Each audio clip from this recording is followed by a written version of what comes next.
Travellers यात्रियों के नज़रिए और हमारे टॉपिक का नाम है भू स्वामित्व का प्रश्न 6.1 यानी question of land ownership. Francois Bernier यानी फ्रांसवा बर्नियर फ्रांस का यात्री जिसने भारत की मध्यकाल में यात्रा की, मुगल कालीन भारत की यात्रा की और मुगल दरबार से जो जुड़ा रहा, उसका जो है भू स्वामित्व को लेकर के किस प्रकार से भारत में नज़रिया था, किस प्रकार से अपने विचार उसने भारत में भू स्वामित्व ज़मीन के मालिकाना हक पर दिए हैं, उसके बारे में इस वीडियो में हम जानेंगे। आइए इस वीडियो को शुरू कर लेते हैं। जैसा कि बच्चों आपको मालूम है कि फ्रांसवा बर्नियर जो था, जो कि ये आप देख सकते हैं स्क्रीन पर, जिसने इब्न बतूता के से हट करके एक अलग से आलोचनात्मक दृष्टिकोण जो है भारत के बारे में अपनाया था, जो भिन्न बुद्धिजीवी परंपरा से था, जिसने हमेशा यूरोप से भारत की तुलना की और भारत को जो है एक तरह से निम्न स्थान पर रखा यूरोप की और फ्रांस की तुलना में, पश्चिमी देशों की तुलना में, वो था बर्नियर। अब बर्नियर का मुख्य विचार जान लेते हैं कि किस प्रकार वो आलोचना भारत की कर रहा है। तो बर्नियर के अनुसार भारत और यूरोप के बीच मूल भिन्नताओं में से एक है भारत में निजी भू स्वामित्व का अभाव। ध्यान दीजिएगा, बर्नियर के बारे में अगर आप पढ़ोगे क्लास 12th हिस्ट्री के वीडियो में, तो मुख्य जो रूप से बर्नियर जाना जाता है, एनसीईआरटी में जो लिखा हुआ है उसका विचार जो है वो भू स्वामित्व से जोड़कर मुख्य देखा जाता है। तो बर्नियर का कहना है कि भारत और यूरोप में मूल अंतर, एक जो महत्वपूर्ण अंतर है, मुख्य अंतर जो है भारत और यूरोप की परिस्थितियों में, स्थितियों में है, वो है कि भारत में निजी भू स्वामित्व का अभाव है, जबकि ऐसा यूरोप में और फ्रांस में नहीं होता है। अब निजी भू स्वामित्व का मतलब क्या होता है?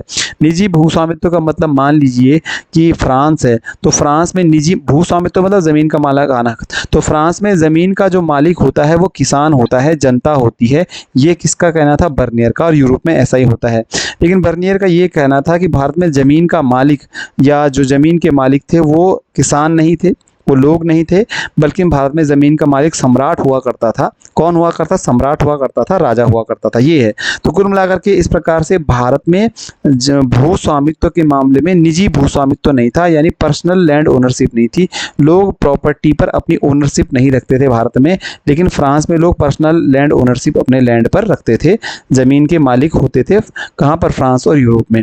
तो इस तरह से भारत में निजी भू स्वामित्व के अभाव को वो गलत बताता है। अब उसके अनुसार निजी भू स्वामित्व के, ज़मीन पर इंडिविजुअल लैंड ओनरशिप के जो है गुण क्या थे, बेनिफिट क्या थे। तो उसका दृढ़ विश्वास था कि निजी भू स्वामित्व होना चाहिए। उसका मानना था कि ज़मीन पर किसी भी किसान का व्यक्तिगत रूप से मालिकाना हक होना चाहिए। बात सही है, चलिए कोई बात नहीं।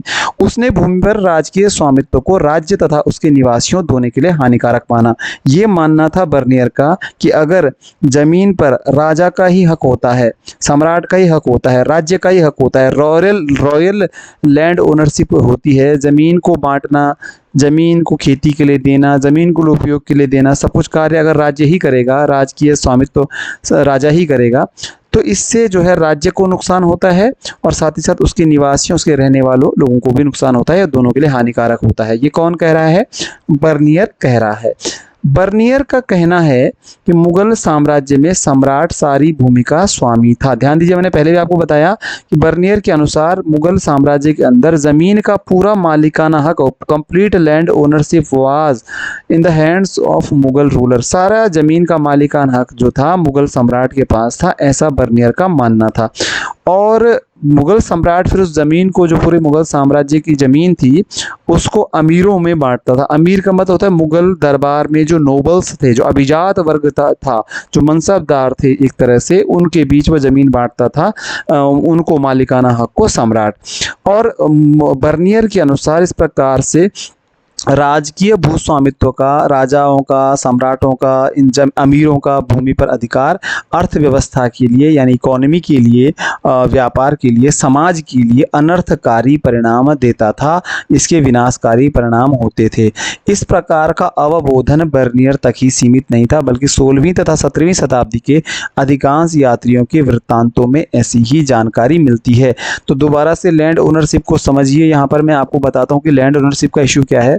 जैसे कि मैंने बोला कि अगर ये फ्रांस है तो फ्रांस में ज़मीन के बहुत सारे टुकड़े हैं, ज़मीन बटी हुई है, तो फ्रांस में ज़मीन का मालिकाना हक उसके पास होता था जो उसमें खेती करता था, और वो अपनी मर्ज़ी से उसमें जो मर्ज़ी बोए या खेती करे कर सकता था। ये हुई ज़मीन का मालिकाना हक किसान के पास। ये थी फ्रांस की स्थिति बर्नियर के अनुसार।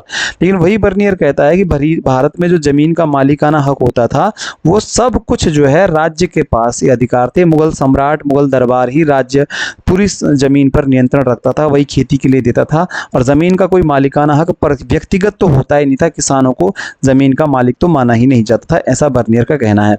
और बर्नियर ये भी कहता है कि निजी भू स्वामित्व के भारत में अभाव के कारण, यानी लोग अपनी ज़मीन के मालिक नहीं होते थे, तो इसके कारण भारत में जो थे अर्थव्यवस्था को बहुत नुकसान पहुंचता था, इकोनॉमी को बहुत नुकसान पहुंचता था, और साथ ही साथ समाज को बहुत नुकसान पहुंचता था, गरीबी भी बढ़ती थी और कृषि का पतन होता था। इस वीडियो को जैसे जैसे हम आगे चलाएंगे आपको जानकारी मिलती जाएगी।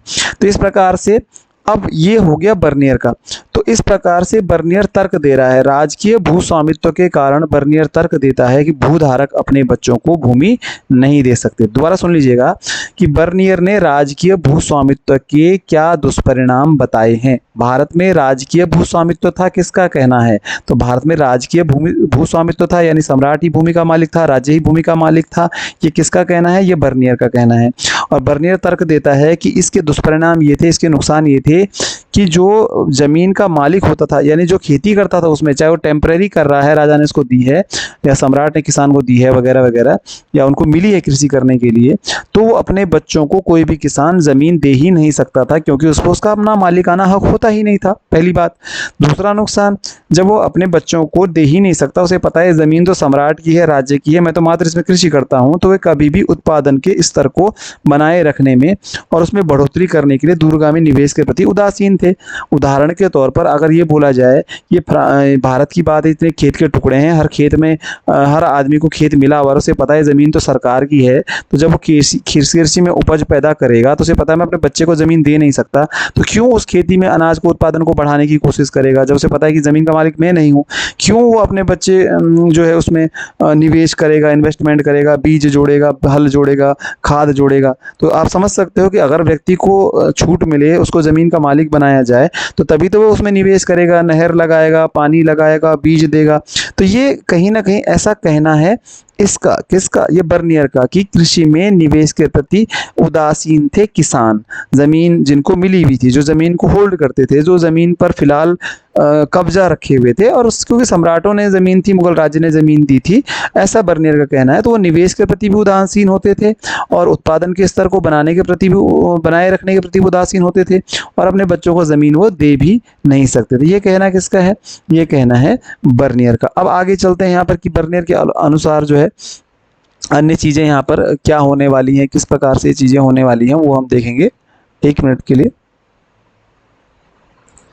इसी तरह से बर्नियर फिर आगे क्या कहता है, बर्नियर का फिर कहना है कि निजी भू स्वामित्व के अभाव ने बेहतर भूधारकों के वर्ग के उदय को रोका, जैसा कि पश्चिमी यूरोप में हुआ, जो भूमि के रखरखाव व बेहतरी के प्रति सजग रहता।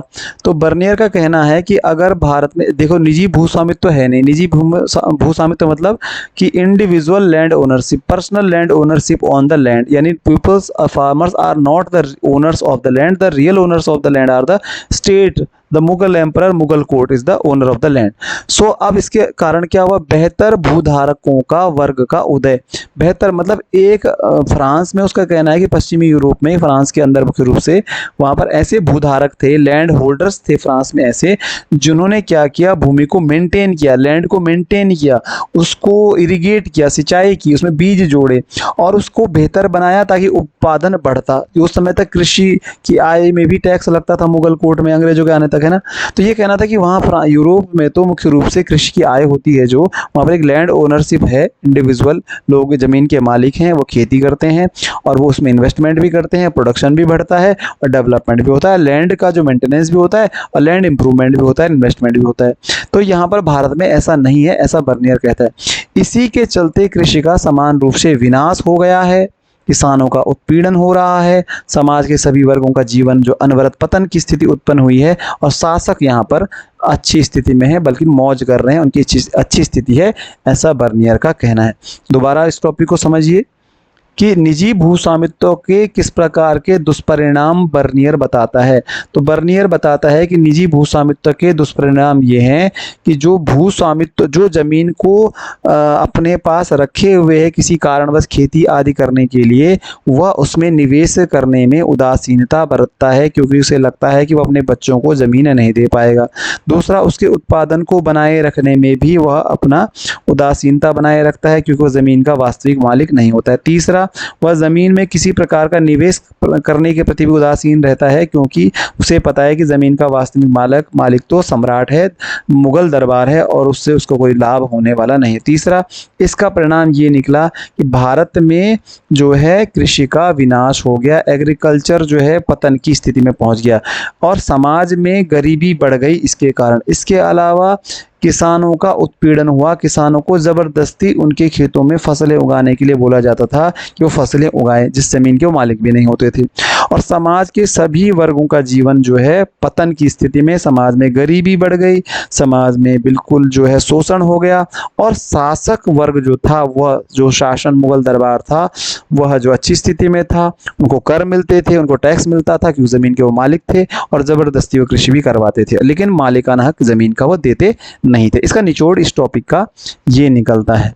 तो कुल मिलाकर के इस टॉपिक से काफ़ी सारी जानकारी हमको मिल गई। आगे भी थोड़ा विवरण यहाँ पर दिए गए हैं, आप देख सकते हैं। तो बर्नियर के इसी विवरण को जो दिखता है कृषि के बारे में कहता है, विस्तार के रूप में समझें तो बर्नियर ने भारतीय समाज को दरिद्र लोगों के समरूप जन समूह से बना कहा है। दरिद्र लोगों का समरूप जन समूह, यानी कि undifferentiated masses of the poorest people, ऐसा कहा गया है कि भारतीय समाज जो है दरिद्र लोगों का समरूप जनसमूह है। यानी भारत में गरीबी बहुत ज़्यादा है, और भारत में अमीर और शक्तिशाली जो शासक वर्ग है वो कम संख्या में है, वो अल्पसंख्यक। मुगल दरबार को बोला गया है, मुगल शासक को बोला गया है। जो अमीर लोग हैं यहाँ भारत में वो शक्तिशाली हैं, अमीर हैं, लेकिन वो अल्पसंख्यक हैं। और एक बहुत बड़ा वर्ग भारत में गरीब है, वो गुलाम है, अधीन है। और भारत में गरीबों में भी सबसे गरीब और अमीरों में भी सबसे अमीर के बीच में नामात्र को कोई भी सामाजिक समूह नहीं है, वर्ग नहीं। यानी भारत में के बारे में बर्नियर का कहना है कि भारत में जो है मध्यम स्थिति के लोग नहीं है, यानी भारत में मिडिल क्लास है ही नहीं। या तो यहाँ पर बहुत बड़े अमीर रहते हैं या यहाँ पर बहुत ज़्यादा गरीब रहते हैं। ये किसका कहना है? ये कहना है बर्नियर का। तो आज के इस टॉपिक को पढ़ने के बाद हमें किस प्रकार की जानकारियाँ मिलती हैं, वो जानकारी एक बार से जुटा लेते हैं। फिर से हमारे पास प्रश्न इस प्रकार से आता है कि प्रश्न हमारे पास आता है कि भारत में मुख्य रूप से बर्नियर ने किस प्रकार से भू स्वामित्व के विषय में अपने विचार, भारत में निजी भू स्वामित्व को लेकर के किस विदेशी यात्री ने विचार दिए, उसने किस प्रकार से भारत में राजकीय भू स्वामित्व के बारे में कहा है, और भारत में निजी भू स्वामित्व के अभाव के कारण उसने किस प्रकार से दुष्परिणाम बताए हैं। तो यहाँ पर बर्नियर की सोच है, लेकिन ज़रूरी नहीं कि ऐसा ही हो। अगले वीडियो में मैं आपको बताऊंगा कि इसकी आलोचना अबुल फजल नाम के इतिहासकार के विवरणों से किस प्रकार की जा सकती है, किस प्रकार से बर्नियर अपने विचारों में गलत था। तो इस वीडियो को देखने के लिए आपका बहुत बहुत धन्यवाद। Thank you very much.